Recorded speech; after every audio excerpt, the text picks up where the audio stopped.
මම අල්ලස දූෂණ නාතිරේ පුරවැසි බලයේ සභාපති ජාමනී කමන් තුෂාර අද දිනේදී අල්ලස් කොමිසමට පැමිණියා. විශේෂයෙන්ම රටේ ආందోලනයකට ලක් වෙලා තියෙන සමාජ මාධ්‍යයේ කලබන චමල් රාජපක්ෂව හිටපු අමාත්‍යවරයාට ලබා දී තියෙන ඔහුගේ ගෙවල් ගිනිගත්තයි කියලා ඔහුට වන්දි මුදල් කූටලයට ලබාගෙන තියෙනවයි කියලා සමාජ මාධ්‍ය කතා බහ වෙනවා.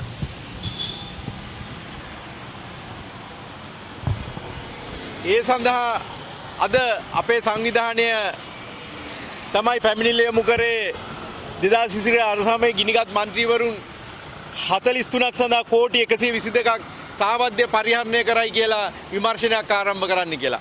ඒ සඳහා ප්‍රකාශ සටහන් කරන්න අද දිනේදී අපිව කැඳවලා තියෙනවා.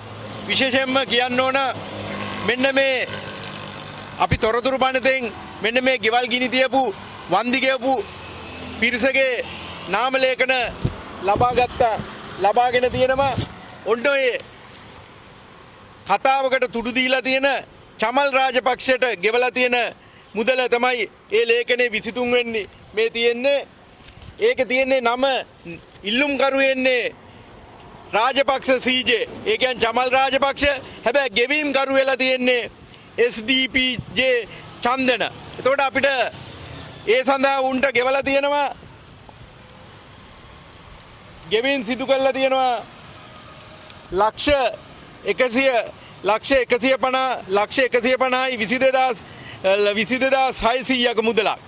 එතකොට මෙන්න මේ සහ මේ මුදල ගෙවනකොට මෙතෙන්දී ඇති වෙලා තියෙන ප්‍රශ්නය තමයි මොහුගේ නමට ඉඩම් අපි දන්නෝ මේ සමාජයේ මේ හිටපු මැති ඇමතිවරුන්ගේ දේපල අරන් තියෙන වෙනත් අයගේ නම් වලට. එතකොට මේ චමල් රාජපක්ෂට අයිතිව තිබුණාට මේ දේපල වෙනත් කෙනෙකුගේ නමට තමයි යත්තේ. වෙනත් කෙනෙකුට මේ ගෙවීම් සිදු කරලා තියෙන්නේ. හැබැයි අයිතිකරු සහ ඉල්ලුම්කරු වූ හින්දා මෙන්න මේ ඔහුගේ ගෙවල් ගිනිගත්තයි කියලා ඉවරලා ලක්ෂ 150කට ආසන්න මුදලක් ලබාගෙන තියෙනවා. විශේෂයෙන්ම කියන්න ඕන මෙන්න මේ ගෙවල් ගිනි ගත්තු වන්දි මුදල් ලබා ගන්නකොට තොරතුරු පනතෙන් අපි ලබාගත්තු ලේඛනවල පරිශීලනය කරනකොට අපිට තේරෙනවා ඒ දිනේදී අමාත්‍ය මණ්ඩල සංදේශවල තියෙනවා රජයේ තක්සේරු මුදල් තක්සේරු කරන්නේ රජයේ තක්සේරු කරුවන්.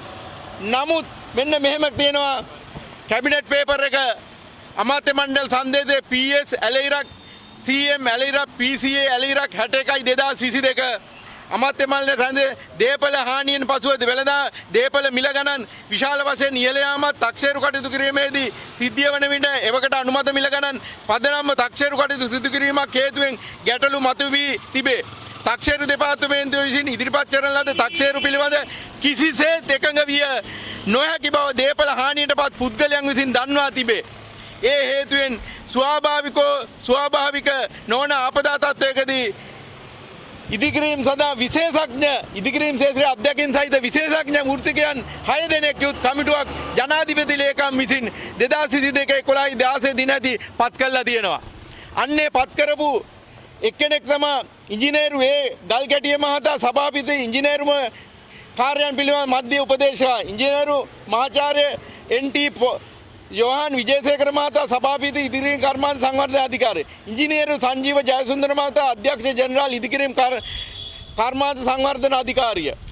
ඒ වගේම ඊළඟට ඉංජිනේරු ආචාර්ය ආසිරි කරුණා වර්ධන මහතා අධ්‍යක්ෂ ජනරාල් ජාතික උඩනැගිලි පරීක්ෂණ සංවිධානය. ඉංජිනේරු MA වික්‍රමසිංහ මහතා ප්‍රධාන ඉංජිනේරු අස්තමේන්තු. AC ප්‍රියන්ත මහතා නියෝජ්‍ය අධ්‍යක්ෂ ජනරාල් දේපල වෙළඳාම් සහ ඉඩම් කළමනාකරන මෙන්න මේ 6 දෙනා පත් කළා මේ කමිටුවේ රජයේ තක්සේරු කරුවන්ගේ ඔවුන් තක්සේරු කරපු මුදල් මෙන්න මේ මැති ඇමතිවරු සෑහීමකට පත් වෙන්නේ නැති හින්දා ඔවුන්ට හිතවත් ජනාධිපති හිටපු රනිල් වික්‍රමසිංහ ජනාධිපතිවර කමිටුවක් පත් කළා අධික තක්සේරු මුදල් මේව කරලි වල මොහුන්ට ගෙවනවා. ඒ සම්බන්ධව අල්ලස් කොමිසමට පැමිණිලි කරාට පස්සේ අද දිනේදී අපි ප්‍රකාශ ලබා දෙනවා මේකේ තියෙන දූෂණ වංචා හොයලා වහම නීතිය ක්‍රියාත්මක කළා මේ මුදල් රජයට නවට ලබා ගන්නන් ලෙසත් දූෂණ වංචා කරපු නිලධාරීන්ට සහ දේශපාලන අධිකාරියට නීතිය ක්‍රියාත්මක කරන ලෙසත් අල්ලස් කොමිසමට කියා සිටිනමින් අද දිනේදී අපි දන්න කරුණු කාරණා තොරතුරු ලේඛන අපි අල්ලස් කොමිසම ලබා දෙනවා. ස්තුතියි.